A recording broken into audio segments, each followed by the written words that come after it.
Break हो जाता है और फिर जो ये कैटायन और एनायन है अपने अपोजिट इलेक्ट्रोड की ओर मूव करते हैं। अगर निगेटिव आयन है तो पॉजिटिव इलेक्ट्रोड पे, अब पॉजिटिव आयन है H+ तो निगेटिव इलेक्ट्रोड पे, और निगेटिव आयन इलेक्ट्रॉन को लूज करके मॉलिक्यूल्स या एटम के रूप में फ्री हो जाता है।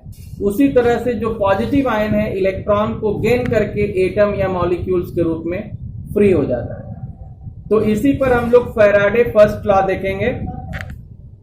तो फैराडे लॉ यही कहता है कि जितना क्वांटिटी ऑफ इलेक्ट्रिसिटी पास करेंगे उतना ही ज्यादा अमाउंट ऑफ सब्सटेंस डिपॉजिट होगा इलेक्ट्रोलिसिस के प्रोसेस में। तो इन the process of electrolysis, in the process of electrolysis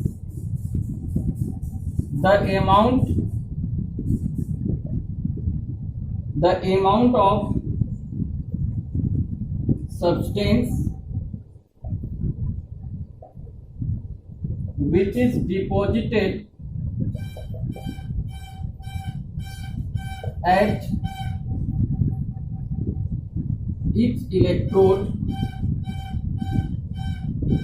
is directly proportional to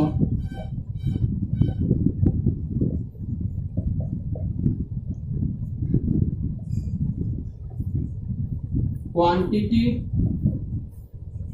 of electricity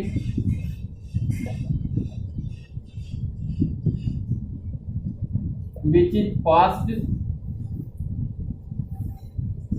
in electrolytic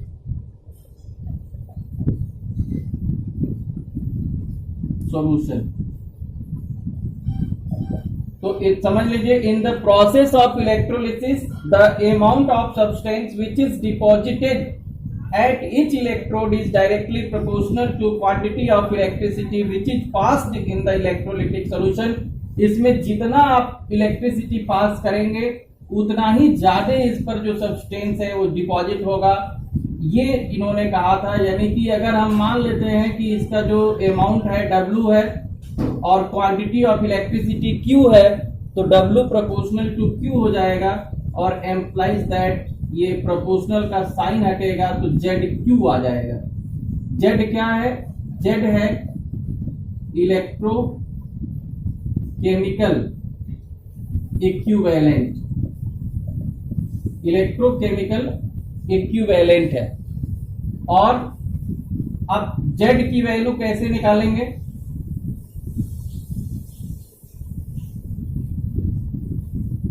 तो देखिए Q इज इक्वल टू होता है I इंटू T। Q क्या है? Q चार्ज है और I करंट इन एम्पियर।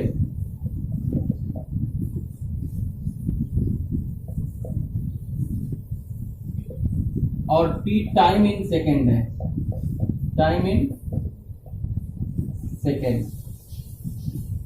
और Z कैसे निकालेंगे? तो Z इज इक्वल टू होता है E अपॉन 96,500। तो E क्या है? E इक्विवेलेंट वेट, इक्विवेलेंट ये वेट है। E कैसे फाइंड किया जाता है? तो E इज इक्वल टू होता है M अपॉन N फैक्टर। तो जो भी ये मोलर मास होगा और N फैक्टर क्या हो जाएगा? जैसे change in oxidation number, change in oxidation number. अभी न्यूमेरिकल करेंगे तो ये आपको क्लियर हो जाएगा ये कैसे इक्विवेलेंट वेट निकालते हैं। और 96,500 कूलॉम क्या होता है? ये चार्ज ऑफ 1 मोल इलेक्ट्रॉन्स होता है। तो अगर आप फॉर्मूला बनाना चाहेंगे तो पहला फॉर्मूला ये फर्स्ट फॉर्मूला बन जाएगा, ये फर्स्ट फॉर्मूला बन जाएगा। ये W is equal to ZQ, second बनेगा W is equal to Z into I into T. Third बन जाएगा Z की जगह पे अगर E रख देंगे तो EQ अपॉन 96,500। अब फिर Q के प्लेस पर भी वैल्यू रख देंगे तो EIT अपॉन 96,500।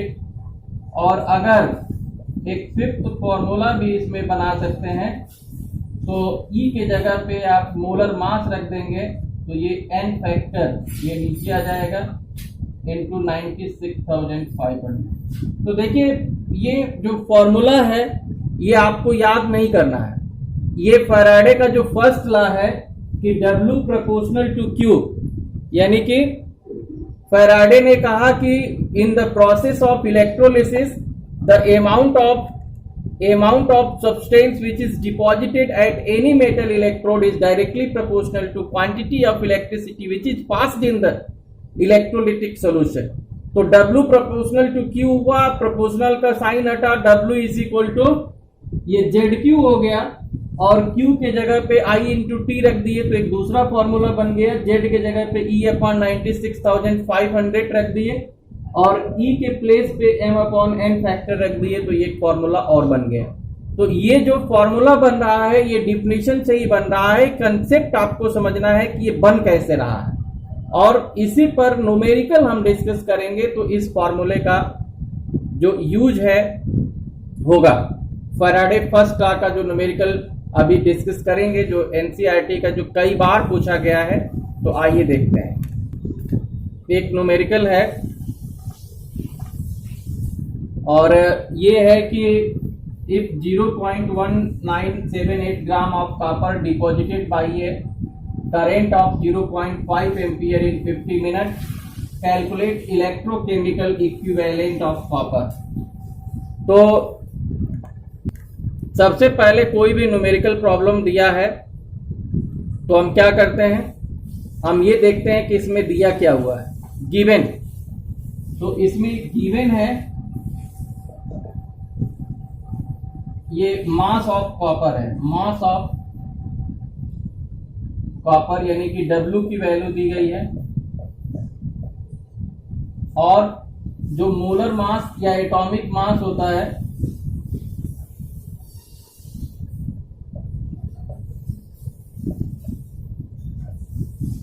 ऑफ कॉपर तो ये हो जाएगा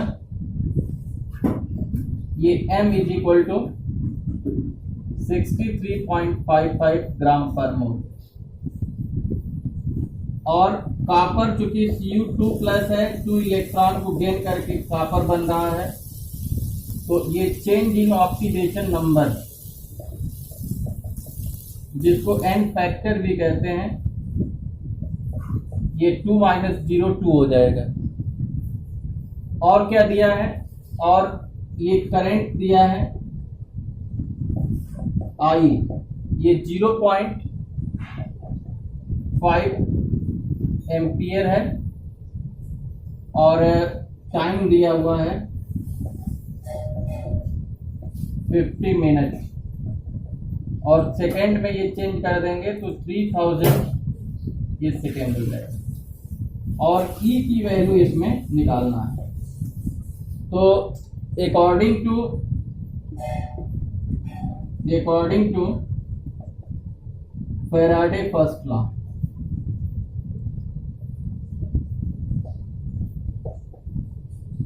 तो इसमें जो फैराडे फर्स्ट लॉ जैसे W इज इक्वल टू और EIT अपॉन 96,500 तो E निकालना है तो ये क्रॉस मल्टीप्लाई हो जाएगा और I इंटू टी ये नीचे आ जाएगा और इसके बाद इसमें जब वैल्यू पुट कर देंगे तो W की वैल्यू 0.1978 है, 96,500, I 0.5 है, T 3000। तो 2 0 से 2 0 कैंसिल हो जाएगा, ये 15 आ जाएगा ये और 15 से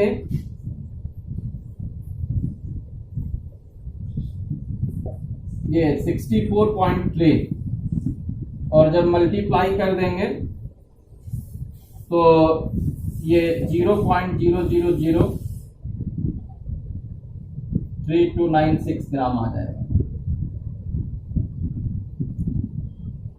तो इस तरह से इस पर न्यूमेरिकल करेंगे।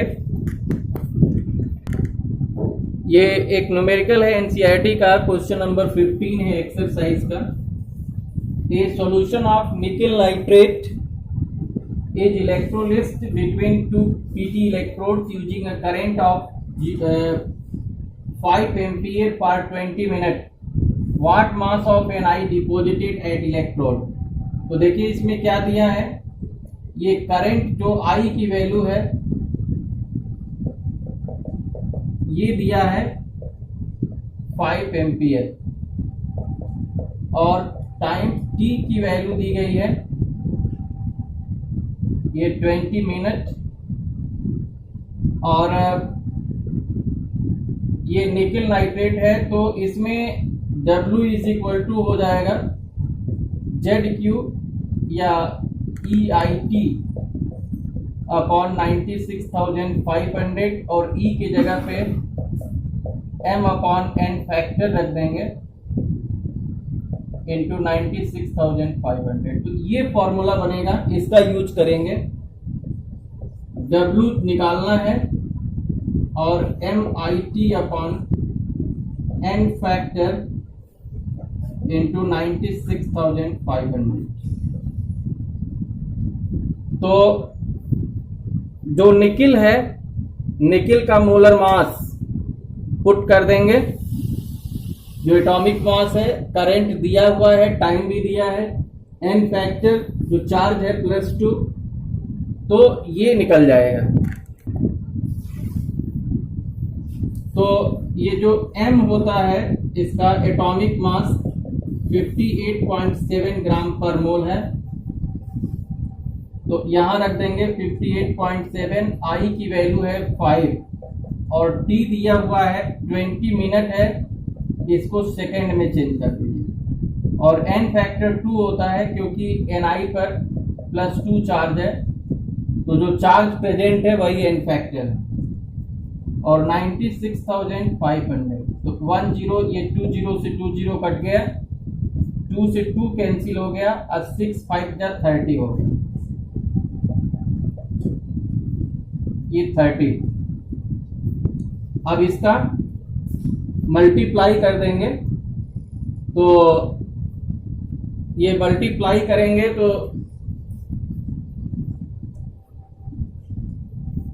और नीचे ये 965 है,